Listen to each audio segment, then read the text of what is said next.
दिल्ली में और किसी का शायद इतना बुरा हाल नहीं होगा जितना कि उनके फॉर्मर सीएम अरविंद केजरीवाल का है, जहां उनके खिलाफ नए केसेस सामने आ रहे हैं और एफआईआर तक भी कई फाइल हो चुके हैं। उसी के बीच में अरविंद केजरीवाल की जेल से आजादी अब फिर से सवालों के घेरे में है। दिल्ली के लोग और पूरा देश ये सोच रहा है, क्या केजरीवाल फिर जाने वाले हैं जेल? उनकी बेल कैंसिल हो सकती है? इस मामले में ईडी की ओर से मौजूद होकर एएसजी एसवी राजू ने क्या कहा है दिल्ली हाई कोर्ट में, चलिए आपको बताते हैं आज की सबसे बड़ी लीगल ड्रामा की कहानी। तो सीन कुछ ऐसा है, ईडी ने मंडे को दिल्ली हाई कोर्ट को बोला कि फिलहाल वो अरविंद केजरीवाल की बेल कैंसिल करने पर जोर नहीं दे रहे। Yes, you heard that right. पर क्या इसका मतलब केजरीवाल सेफ है? Not really. Additional solicitor general SV Raju ने दिल्ली हाई कोर्ट के जस्टिस रविंद्र दुदेजा के सामने एक बड़ा स्टेटमेंट दिया। उनका कहना था, we are not asking the court to cancel the bail, but we are challenging what the trial court said in its order. This decision should not be used as an example for future cases.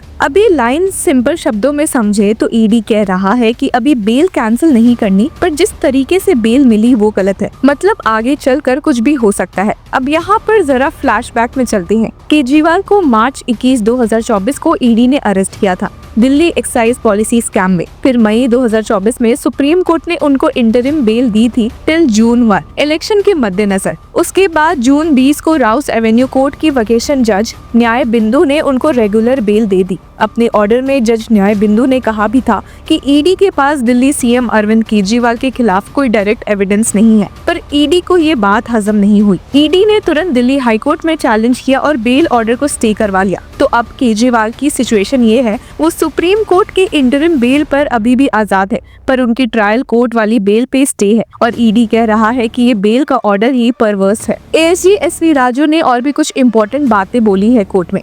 He said, I am not opposing or asking that his bail be cancelled. I am saying that the trial court order is perverse. We weren't given an opportunity. The judge said it does not want to go into the matter because the record is voluminous. यानी उनका कहना है कि trial court ने उन्हें बोलने का मौका नहीं दिया और रिकॉर्ड्स देकर केस की गहराई में जाने से ही मना कर दिया। अब आए केजरीवाल की तरफ से कोर्ट में जो जवाब दिया गया। सीनियर एडवोकेट विक्रम चौधरी ने केजरीवाल की तरफ से कोर्ट में बोला, Once ED makes a stand that it was not pressing for cancellation of bail, there was no question of wasting judicial time by entering into an academic exercise. यानी अगर ED कह रहा है कि वो अभी बेल कैंसिल नहीं करवाना चाहता, तो ये पूरा एक्सरसाइज ही बेकार है, टाइम वेस्ट है। पर एएसजी राजू ने फिर बोला कि ये बेल इशू पेंडिंग रहना चाहिए क्योंकि as per the Supreme Court order the interim bail can be extended और recalled by the larger bench. अब ये भी बता दे कि सुप्रीम कोर्ट ने केजरीवाल की अरेस्ट को चैलेंज करने वाली पिटीशन को लार्जर बेंच को रेफर कर दिया है, लेकिन वो बेंच अभी तक बनी ही नहीं है।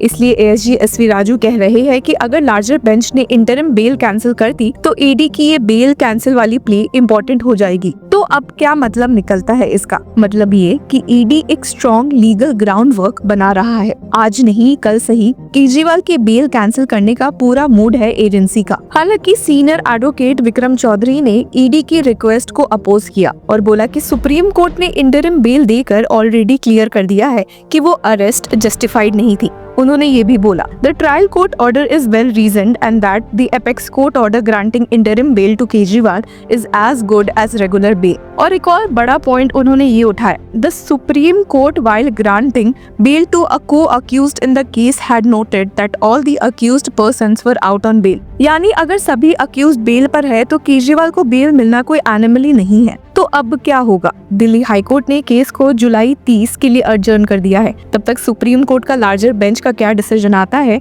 सबकी नजर उस पर होगी। पर अब सवाल ये उठता है, क्या केजरीवाल जेल वापस जा सकते हैं? क्या ईडी फ्यूचर में बेल कैंसिल करने के लिए मोशन फाइल करेगा? क्या सुप्रीम कोर्ट उनकी इंटरिम बेल को रिवोक करेगा? ये सब सवाल हवा में लटक रहे हैं। इन सारे सवालों का जवाब अभी तक नहीं मिल रहा है। ईडी का कहना है कि वो फिलहाल बेल कैंसिल नहीं कर रहा, पर ट्रायल कोर्ट के बेल ऑर्डर को इलीगल बता रही है। यानी एक लीगल टाइम बॉम्ब तैयार है जो कभी भी फट सकता है। अब इस पूरे ड्रामा का पॉलिटिकल एंगल भी समझिए। केजरीवाल जो आम आदमी पार्टी के चीफ है, उनका जेल में जाना या बेल पे होना सिर्फ लीगल मुद्दा नहीं है, ये एक पॉलिटिकल सिग्नल भी है। लोकसभा इलेक्शंस के बाद अगर उनकी बेल कैंसिल होती है तो ये बीजेपी के लिए एक बड़ा नैरेटिव बन सकता है। करप्शन के खिलाफ कड़ी कार्रवाई, वहीं आम आदमी पार्टी इसको पॉलिटिकल वेंडेटा बता सकती है। पार्टी का कहना है कि ये सब कुछ मोदी सरकार के प्रेशर में हो रहा है। एक और नोटवर्दी बात, ईडी बार बार कह रहा है कि ट्रायल कोर्ट ने वॉल्यूमिनस रिकॉर्ड होने के कारण उनका स्टैंड प्रॉपर्ली सुना ही नहीं।